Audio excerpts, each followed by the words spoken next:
Ada uang, rezeki. Tidak ada uang, tidak ada rezeki. Maka kalau begitu cara pandang orang, nanti dia menganggap bahwa Allah Ta'ala tidak adil. Kenapa saya yang sholat, saya yang puasa sunat, saya yang zikir, saya yang rajin pengajian tidak ada rezeki? Kenapa orang yang minum khamar, yang zina, yang mabuk, yang sakau, kenapa rezekinya banyak? Karena menurut definisi dia, uang adalah rezeki. Maka Islam datang. Apa itu rezeki? Kullu ma yuntafa'u bihi, semua yang mendatangkan manfaat untuk akhirat kita, itulah rezeki. Uang tidak selamanya rezeki.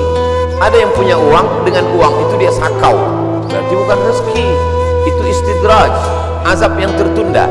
Ada orang dengan tidak punya uang itu justru dia jadi soleh, ke masjidnya sampai 6 kali pas gak ada uang. Subuh, zuhur, asar, maghrib, isya, duha, tahajud 7 kali. Berarti tidak punya uang, itulah rezekinya. Sekarang saya tanya, mau pilih yang mana? Rezeki dalam bentuk uang atau nggak punya uang? Itu namanya prank puas. Kullu ma yuntafa'u bihi, semua yang mendatangkan manfaat, bukan manfaat materialis, bukan manfaat kebendaan dunia, manfaat untuk akhirat kita, maka itulah rezeki. Jadi kalau kita membayangkan bahwa rezeki itu hanya emas, maka semua orang yang tidak punya emas berarti tidak dapat rezeki. Padahal anak adalah rezeki. Kenapa anak itu rezeki? Karena anak mendatangkan manfaat, amal jariah yang tidak putus, waladun salihun. Tapi kalau orang menganggap mendapatkan anak itu rezeki, lalu yang tidak punya anak berarti tidak dapat rezeki, maka sesungguhnya tidak punya anak juga bisa jadi rezeki. Kenapa?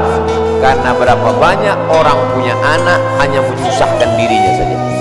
Sejak dari mulai lahir sampai anak itu punya anak, menyusahkan saja, maka dia tidak menjadi rezeki, karena tidak mendatangkan manfaat, dia justru menjadi laknat. Na'udzubillah. Ini semua diluruskan pemahaman kita tentang rezeki.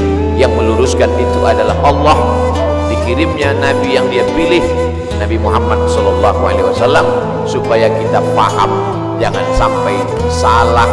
Kalau sudah salah paham, akhirnya salah ngomong, salah cara berpikir, salah pandang, salah bicara, salah berbuat. Yang paling mengerikan adalah salah sangka kepada Allah Subhanahu wa ta'ala. Banyak orang sudah hijrah tapi pemahamannya tidak betul, akhirnya dia suudzon kepada Allah. Saya sudah hijrah dari riba kepada syariah, hijrah dari perbuatan maksiat kepada taat, hijrah dari luar masjid ke dalam masjid, tapi kenapa Allah tidak merubah rezeki saya?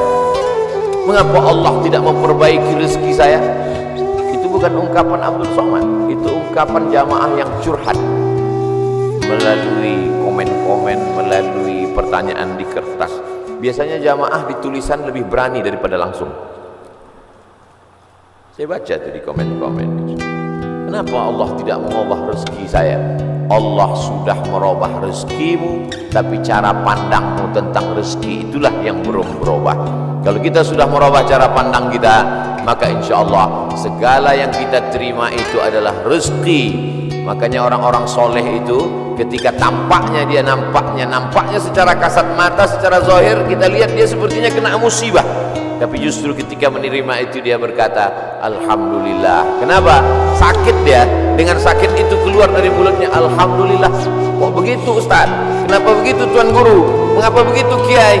Kamu kan bukan sedang dapat mobil, bukan dapat duit, bukan dapat uang, kenapa kamu bersyukur alhamdulillah?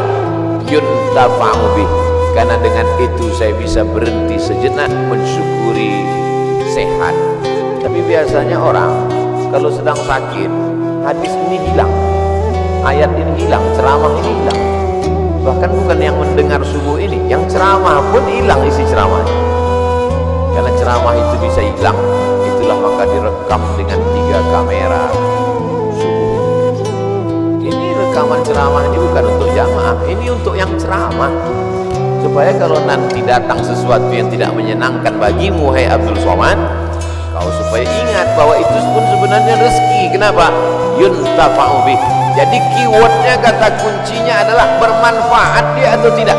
Bukan pada bendanya, bukan pada materinya, tapi pada non materinya, immaterinya, bermanfaat atau tidak. Air minum yang ada di depan saya ini tidak selamanya menjadi rezeki kalau dia tidak bermanfaat. Tapi bagaimana kita tahu dia bermanfaat atau tidak kalau tidak kita minum?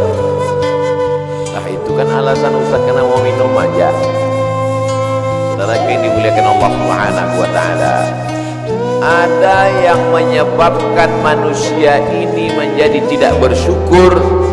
Di antaranya adalah karena dia tidak melihat sesuatu itu dari hakikatnya, hak kebenarannya. Mengapa dia mesti ada? Kalau dia lihat itu pada hakikatnya, maka dia akan bersyukur kepada Allah Subhanahu wa ta'ala.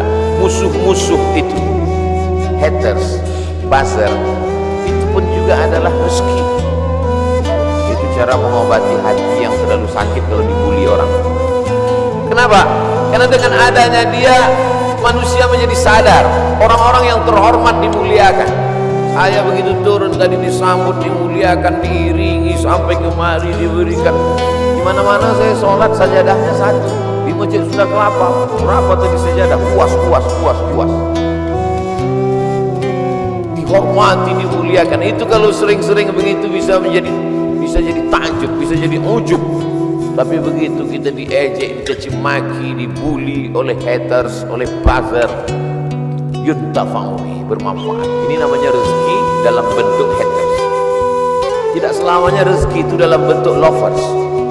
Jadi nanti buat judul kajian khusus untuk generasi milenial, rezeki between haters and lovers. Anak-anak muda itu judulnya, walaupun isinya itu juga, cuman anak muda itu suka casingnya yang wow gitu, yang luar biasa. Nah, yang pertama pembahasannya adalah mesti paham secara istilah, secara bahasa apa itu rezeki. Saya tidak terlalu formal, lughatan wastilahan, etimologi, terminologi dan lain sebagainya, karena kajian subuh itu memang adalah kajian-kajian yang luar biasa karena godaan setan. Tapi kalau ada jamaah yang tertidur, kita tidak juga bisa salahkan karena dia sedang dapat rezeki. Karena tidur itu juga rezeki. Karena kata kuncinya adalah ma yuntafa'u bihi, bermanfaat, maka tidur juga mendatangkan manfaat. Ini jawaban